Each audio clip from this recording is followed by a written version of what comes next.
ایک ہمارے بہت بڑے عالم دین ہیں، تو میں عموماً جب جاتا تھا، اب تو حج عمرے سب بند ہو گئے، خدا جنہوں نے بند کیے انہیں غارت کرے، تو جب جاتا تھا تو بغیر امامے ابا کے سادہ لباس تاکہ کسی کو پتہ نہ چلے کون ہے، جتنی مرضی زیارتیں پڑھاؤ، جتنے مرضی مصائب پڑھو، دعائیں پڑھتے رہو، کسی کو پتہ نہیں کون ہے، امامہ پہنو کچھ نہ بولو، تو گزرتے گزرتے کہتے تھے بدعت۔ اچھا ہمارے بھی کئی لوگ ویسے ہی غصے میں آنے لگتے تھے، ہمارے بہت بڑے عالم دین وہ کہنے لگے، میں مدینے میں جنت البقیع کے اندر کھڑا تھا امام حسن مجتبی علیہ السلام کی قبر کے پاس، تو میں رو رہا تھا، زیارت پڑھ رہا تھا، تو اتنے میں ایک متوا سمجھتے ہیں، ریلیجس پولیس کہتے ہیں انگلش میں، اب کیا اردو کے اندر کوئی کیا ملا پتہ نہیں کیا جو بھی اب لفظ، تو وہ ایک بہرحال جو بھی سمجھ لیں، سمجھ تو گئے نا، تو وہ آیا کہنے لگے بدعت، انہوں نے کہا کیا چیز، کہنے لگے جو بھی کر رہے ہو، جب تجھے پتہ ہی نہیں، پہلے ہی بدعت، کہنے لگے نہیں تم شیعہ ہو اور تم لوگ یہاں پہ آ کے دعائیں مانگتے ہو، ان سے دعا مانگنا بدعت ہے اور ان سے مدد مانگنا بدعت ہے۔ انہوں نے کہا بھائی بے وجہ تم بحث کرے چلے جا رہے ہو، قرآن جانتے ہو؟ کہنے لگے حافظ قرآن ہو، تو کہنے میں آیات پیش کرتا ہوں، تو کہ مجھے سننا ہی نہیں، پتہ نہیں لوگ ہیں یا نہیں ہیں۔ مکے میں پیغمبر کے زمانے میں بھی ایسے ہی لوگ تھے،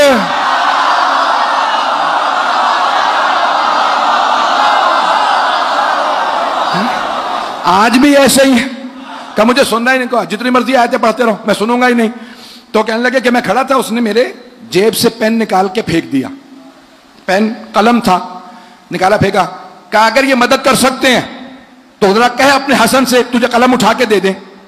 اب سارے شیعہ کھڑے دیکھ رہے تھے، یہ بحث ہو رہی ہے، اور اس نے ایک جملہ کہہ دیا کہ اگر یہ مدد کر سکتے ہیں تو کہہ قلم اٹھا کے دیں۔ کہنے لگے اگر میں تیرے منطق کو مان لوں نا کہ حسن مجتبی قلم اٹھا کے نہیں دے سکتے، تو پھر اللہ بھی نہیں دے سکتا، نہیں ہے یا نہیں، نہیں ہے۔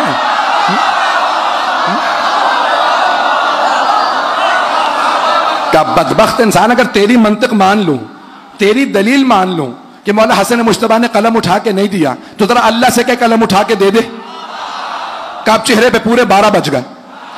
گھبراہٹ کا شکار، کہ میں آیات پیش کرنے کے لیے تیار ہوں گا، کچھ نہیں سننا چاہتا، تو ذہن میں شک ڈال رہا، ایمان پیش کرو تو شک،